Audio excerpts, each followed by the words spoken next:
Escribo esto bajo una fuerte tensión mental, ya que cuando llegue la noche, habré dejado de existir.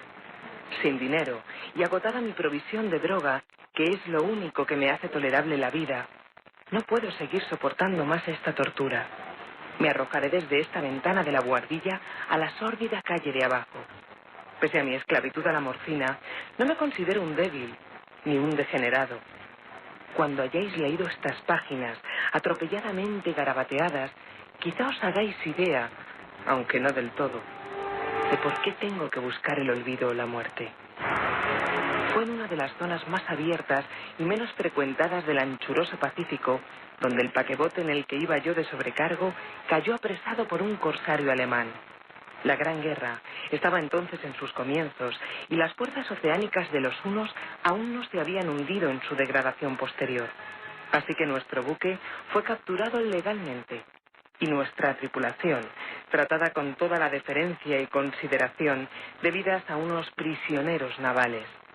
En efecto, tan liberal era la disciplina de nuestros apresores que 5 días más tarde conseguí escaparme en un pequeño bote con agua y provisiones para bastante tiempo. Cuando al fin me encontré libre y a la deriva, tenía muy poca idea de cuál era mi situación. Navegante poco experto, solo sabía calcular de manera muy vaga, por el sol y las estrellas, que estaba algo al sur del Ecuador. No sabía en absoluto en qué longitud y no se divisaba isla ni costa alguna. El tiempo se mantenía bueno y durante incontables días navegué sin rumbo bajo un sol abrasador, con la esperanza de que pasara algún barco o que me arrojaran las olas a alguna región habitable. Pero no aparecían ni barcos ni tierra y empecé a desesperar en mi soledad, en medio de aquella ondulante e ininterrumpida inmensidad azul. El cambio ocurrió mientras dormía. Nunca llegaré a conocer los pormenores, porque mi sueño, aunque poblado de pesadillas, fue ininterrumpido. Cuando desperté finalmente, descubrí que me encontraba medio succionado en una especie de lodazal viscoso y negruzco que se extendía a mi alrededor, con monótonas ondulaciones hasta donde alcanzaba la vista y en el cual se había adentrado mi bote cierto trecho. Aunque cabe suponer que mi primera reacción fuera de perplejidad ante una transformación del paisaje tan prodigiosa e inesperada, en realidad sentí más horror que asombro, pues había en la atmósfera y en la superficie putrefacta una calidad siniestra que me heló el corazón. La zona estaba corrompida de peces descompuestos y otros animales menos identificables que se veían emerger en el cielo de la interminable llanura. Quizá no deba esperar transmitir con meras palabras la indecible repugnancia que puede reinar en el absoluto silencio y la estéril inmensidad. Nada alcanzaba a oírse. Nada había a la vista, salvo una vasta extensión de légamo negruzco. Si bien la absoluta quietud y la uniformidad del paisaje me producían un terror nauseabundo. El sol ardía en un cielo que me parecía casi negro por la cruel ausencia de nubes. Era como si reflejase la ciénaga tenebrosa que tenía bajo mis pies. Al meterme en el bote encallado, me di cuenta de que solo una posibilidad podía explicar mi situación. Merced a una conmoción volcánica, el fondo oceánico había emergido a la superficie, sacando a la luz regiones que durante millones de años habían estado ocultas bajo insondables profundidades de agua. Tan grande era la extensión de esta nueva tierra emergida debajo de mí, que no lograba percibir el más leve rumor de oleaje, por mucho que agudizaba el oído. Tampoco había aves marinas que se alimentaran de aquellos peces muertos. Durante varias horas estuve pensando y meditando, sentado en el bote que se apoyaba sobre un costado y proporcionaba un poco de sombra al desplazarse el sol en el cielo. A medida que el día avanzaba, el suelo iba perdiendo pegajosidad, por lo que en poco tiempo estaría bastante seco para poderlo recorrer fácilmente. Dormí poco esa noche y al día siguiente me preparé una provisión de agua y comida a fin de emprender la marcha en busca del desaparecido mar y de un posible rescate. A la mañana del tercer día comprobé que el suelo estaba bastante seco para andar por él con comodidad. El hedor a pescado era insoportable, pero me tenían preocupado cosas más graves para que me molestase este desagradable inconveniente, y me puse en marcha hacia una meta desconocida. Durante todo el día caminé constantemente en dirección oeste, guiado por una lejana colina que descollaba por encima de las demás elevaciones del ondulado desierto. Acampé esa noche y al día siguiente proseguí la marcha hacia la colina, aunque parecía escasamente más cerca que la primera vez que la descubrí. Al atardecer del cuarto día, llegué al pie de dicha elevación, que resultó ser mucho más alta de lo que me había parecido de lejos. Tenía un valle delante que hacía más pronunciado el relieve respecto del resto de la superficie. Demasiado cansado para emprender el ascenso, dormí a la sombra de la colina. No sé por qué, mis sueños fueron extravagantes esa noche, pero antes de que la luna menguante, fantásticamente gibosa, hubiese subido muy alto por el este de la llanura, me desperté cubierto de un sudor frío, decidido a no dormir más. Las visiones que había tenido eran excesivas para soportarlas otra vez. Y a la luz de la luna comprendí lo imprudente que había sido al viajar de día. Sin el sol abrasador, la marcha me habría resultado menos ardua y decidí acometer el ascenso que por la tarde no había sido capaz de emprender. Recogí mis cosas e inicié la subida a la cresta de la elevación. Ya he dicho que la ininterrumpida monotonía de la ondulada llanura era fuente de un vago horror para mí. Pero creo que mi horror aumentó cuando llegué a lo alto del monte y vi al otro lado una inmensa cima o cañón cuya oscura concavidad aún no iluminaba la luna. Me pareció que me encontraba en el borde del mundo, escrutando desde el mismo canto hacia un caos insondable de noche eterna. En mi terror se mezclaban extraños recuerdos del paraíso perdido y la espantosa ascensión de Satanás a través de remotas regiones de tinieblas. Al elevarse más la luna en el cielo, empecé a observar que las laderas del valle no eran tan completamente perpendiculares como había imaginado.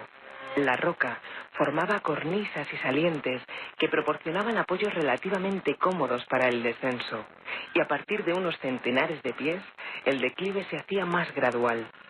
Movido por un impulso que no me es posible analizar con precisión, bajé trabajosamente por las rocas hasta el declive más suave, sin dejar de mirar hacia las profundidades estigias donde aún no había penetrado la luz.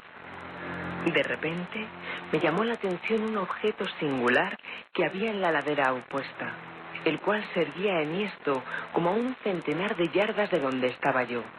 Objeto que brilló con un resplandor blanquecino al recibir de pronto los primeros rayos de la luna ascendente. No tardé en comprobar que era tan solo una piedra gigante, pero tuve la clara impresión de que su posición y su contorno no eran enteramente obra de la naturaleza. Un examen más detenido me llenó de sensaciones imposibles de expresar, pues pese a su enorme magnitud y su situación en un abismo abierto en el fondo del mar cuando el mundo era joven, me di cuenta sin posibilidad de duda de que el extraño objeto era un monolito perfectamente tallado, cuya imponente masa había conocido el arte y quizá el culto de criaturas vivas y pensantes. Confuso y asustado, aunque no sin cierta emoción de científico o de arqueólogo, examiné mis alrededores con atención. La luna, ahora casi en su cenit, asomaba espectral y vívida por encima de los gigantescos peldaños que rodeaban el abismo, y reveló un ancho curso de agua que discurría por el fondo formando meandros, perdiéndose en ambas direcciones y casi lamiéndome los pies donde me había detenido. Al otro lado del abismo, las pequeñas olas bañaban la base del ciclópeo monolito, en cuya superficie podía distinguir ahora inscripciones y toscos relieves. La escritura pertenecía a un sistema de jeroglíficos desconocido para mí, distinto de cuantos yo había visto en los libros y consistente en su mayor parte en símbolos acuáticos esquematizados tales como peces, anguilas, pulpos, crustáceos, moluscos, ballenas y demás. Algunos de los caracteres representaban evidentemente seres marinos desconocidos para el mundo moderno, pero cuyos cuerpos en descomposición había visto yo en la llanura surgida del océano. Sin embargo, fueron los relieves los que más me fascinaron, claramente visibles al otro lado del curso de agua a causa de sus enormes proporciones. Había una serie de bajorrelieves cuyos temas habrían despertado la envidia de un doré. Creo que estos seres pretendían representar hombres.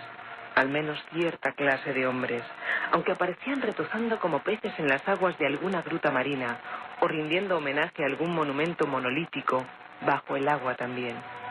No me atrevo a descubrir con detalle sus rostros y sus cuerpos, ya que el mero recuerdo me produce vaídos, más grotescos de lo que podría concebir la imaginación de un Poe o de un Bulwer. Eran detestablemente humanos en general, a pesar de sus manos y pies palmeados, sus labios espantosamente anchos y flácidos, sus ojos abultados y vidriosos y demás rasgos de recuerdo menos agradable. Curiosamente, parecían cincelados sin la debida proporción con los escenarios que servían de fondo, ya que uno de los seres estaba en actitud de matar una ballena de tamaño ligeramente mayor que él. Observé, como digo, sus formas grotescas, sus extrañas dimensiones, pero un momento después decidí que se trataba de dioses imaginarios de alguna tribu pescadora o marinera, de una tribu cuyos últimos descendientes debieron de perecer antes de que naciese el primer antepasado del hombre de Piltdown o de Neandertal. Aterrado ante esta visión inesperada y fugaz de un pasado que rebasaba la concepción del más atrevido antropólogo, me quedé pensativo, mientras la luna bañaba con misterioso resplandor el silencioso canal que tenía ante mí. Entonces de repente lo vi. Tras una leve agitación que delataba su ascensión a la superficie, el ser surgió a la vista sobre las aguas oscuras. Inmenso, repugnante, aquella especie de polifemo saltó hacia el monolito como un monstruo formidable y pesadillesco y lo rodeó con sus brazos enormes y escamosos, al tiempo que inclinaba la cabeza y profería ciertos gritos acompasados. Creo que enloquecí entonces. No recuerdo muy bien los detalles de mi frenética subida por la ladera y el acantilado, ni de mi delirante regreso al bote varado. Creo que canté mucho y que reí insensatamente cuando no podía cantar. Tengo el vago recuerdo de una tormenta, poco después de llegar al bote. En todo caso, sé que oí el estampido de los truenos y demás ruidos que la naturaleza profiere en sus momentos de mayor irritación. Cuando salí de las sombras, estaba en un hospital de San Francisco. Me había llevado allí el capitán del barco americano que había recogido mi bote en medio del océano. Hablé de muchas cosas en mis delirios, pero averigüé que nadie había hecho caso de mis palabras. Los que me habían rescatado no sabían nada sobre la aparición de una zona de fondo oceánico en medio del Pacífico, y no juzgué necesario insistir en algo que sabía que no iban a creer. Un día fui a ver a un famoso etnólogo y le divertí haciéndole extrañas preguntas sobre la antigua leyenda filistea en torno a Dagón, el dios pez. Pero enseguida me di cuenta de que era un hombre irremediablemente convencional y dejé de preguntar. Es de noche, especialmente cuando la luna se vuelve gibosa y menguante, cuando veo a ese ser. He intentado olvidarlo con la morfina, pero la droga solo me proporciona una cesación transitoria y me ha atrapado en sus garras, convirtiéndome irremisiblemente en su esclavo. Así que voy a poner fin a todo esto. Ahora que he contado lo ocurrido para información o diversión desdeñosa de mis semejantes. Muchas veces me pregunto si no será una fantasmagoría, un producto de la fiebre que sufrí en el bote a causa de la insolación cuando escapé del barco de guerra alemán.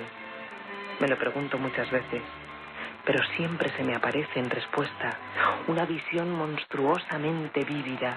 No puedo pensar en las profundidades del mar sin estremecerme ante las espantosas entidades que quizá en este instante se arrastran y se agitan en su lecho fangoso, adorando a sus antiguos ídolos de piedra y esculpiendo sus propias imágenes detestables en obeliscos submarinos de mojado granito.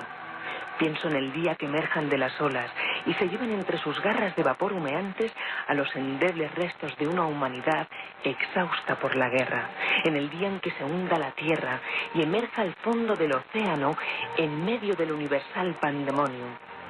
Se acerca el fin. Oigo ruido en la puerta, como si forcejeara en ella un cuerpo inmenso y resbaladizo. No me encontrará. Dios mío, esa mano, la ventana, la ventana.